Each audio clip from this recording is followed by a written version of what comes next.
এখন বাজে 3:30 আর আমি এই যে মাল টাল সব রেডি করে নিয়েছি। এখন আমি বেরিয়ে যাচ্ছি মাল দিতে। আজকে প্রায় নটা হ্যাঁ 9টা কি 10টা কাস্টমারের বাড়িতে আজকে যেতে হবে।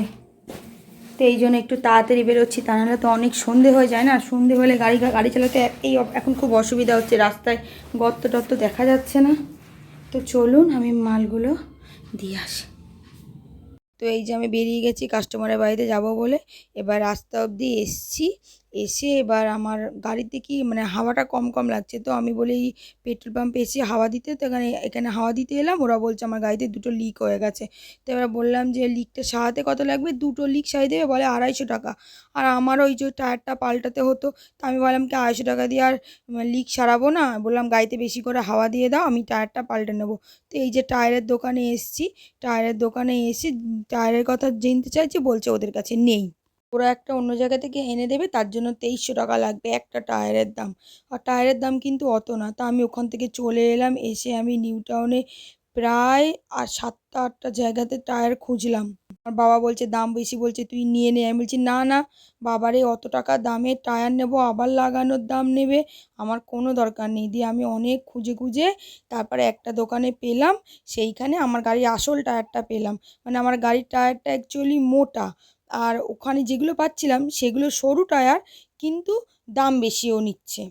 তো একটা দোকানে আমার গাড়িতে যেরকম মানে সাইজের টায়ার লাগানো আছে 90, 110 আর 10, সেই টায়ারটাই পেলাম।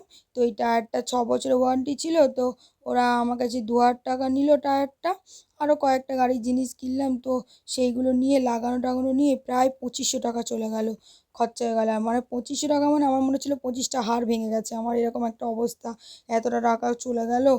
কারণ 2500 টাকা ইনকাম করতে তো কত সময় লাগে না, অত টাকা চলে গেলে আমার তো বাবা খুব গায়ে লাগে।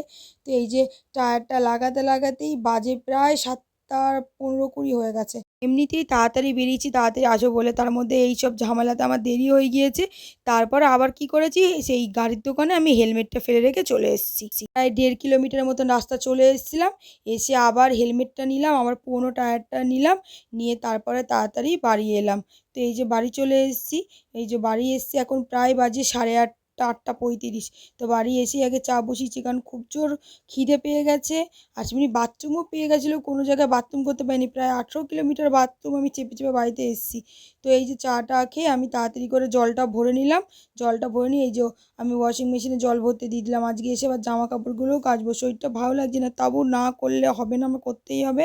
তাই ওয়াশিং মেশিনে জামা কাপড়গুলো দিলাম, চাদরটা তুলে নিলাম, তুলে নিয়ে এই যে বাসনগুলো মাজতে চলে এলাম। তো বাসন টাসন মেজে এই যে নতুন চাদরটা পেতে নিচ্ছি, কারণ চাদরটা তো আজকে কাচলাম।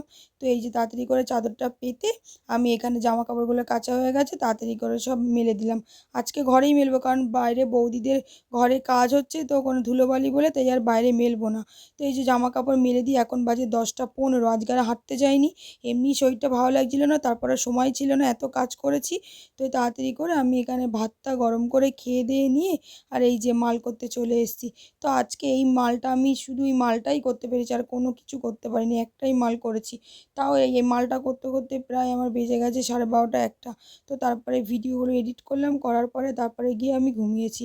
তো ভিডিওটা আজকে এখানেই শেষ করলাম। ভিডিওটা কেমন লাগলো জানাতে ভুলবেন না, আর ভালো লাগলে একটা লাইক করে দেবেন। আপনারা খুব ভালো থাকবেন, সুস্থ থাকবেন, আর আশা করব এইভাবে আমার পাশে থাকবেন। সবাইকে অসংখ্য ধন্যবাদ ভিডিওটি সম্পূর্ণ দেখার জন্য।